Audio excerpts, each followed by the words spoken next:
Repertory Theater is bringing back its one-man play about the architect, systems engineer, and inventor many called Bucky. KPBS culture reporter Angela Carone says in today's fractious political climate, his ideas about solving the world's problems are a welcome escape. What you should do is center this. Playwright D.W. Jacobs first saw R. Buckminster Fuller lecture in the late 60s. My brother called me up one day and said, "Oh, you got to come and listen to this guy talk." And I said, "Well, what does he talk about?" And my brother said, "Well, he talks about everything." That's no exaggeration. Bucky, as he was called, talked about physics, the environment, housing, commerce, transportation. I went in the afternoon, he was talking. I went to a class, came back, he was still talking, went to dinner, came back, he was still talking, went to rehearsal, came back, he was still talking. He went on lecturing like this for weeks. Bucky was probably best known as the architect who popularized the geodesic dome. He was a futurist. In 1933, he invented a car shaped like a blimp. Once the engine was finessed, he believed the design would make it easy to fly. He imagined underwater settlements and homes delivered by zeppelins to remote places. But what inspired Jacobs was Bucky's ideas for solving the world's problems. Bucky wanted to meet every human being's needs using as few resources as possible.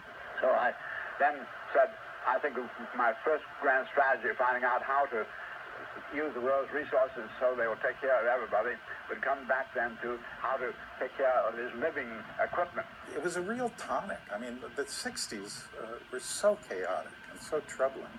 And here's like your grandfather saying, it's okay, we can fix this. Jacobs would go on to help found San Diego Rep.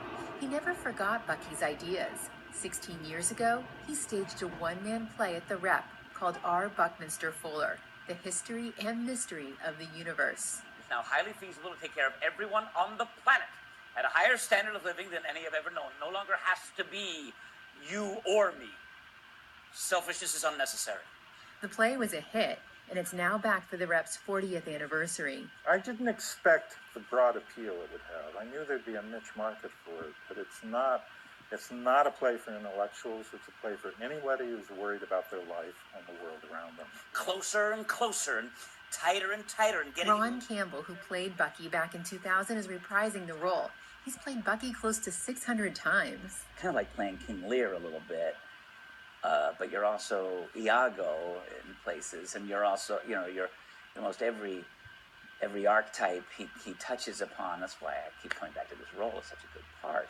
But Campbell hasn't played Bucky for 6 years. He's been traveling the world as a clown with Cirque du Soleil. The clowns were also our truth speakers, our brief abstract chroniclers of the time, as Shakespeare said. And that's exactly what Bucky was. And he was just as open, naked, vulnerable as the most gifted clown. Jacobs and Campbell looked to silent film comedians to achieve Bucky's physical persona on stage. We talked a lot about the body language of Buster Keaton and Harold Lloyd and the silent comedy comedians, that very erect, bird-like kind of open-hearted readiness to tackle the biggest problem.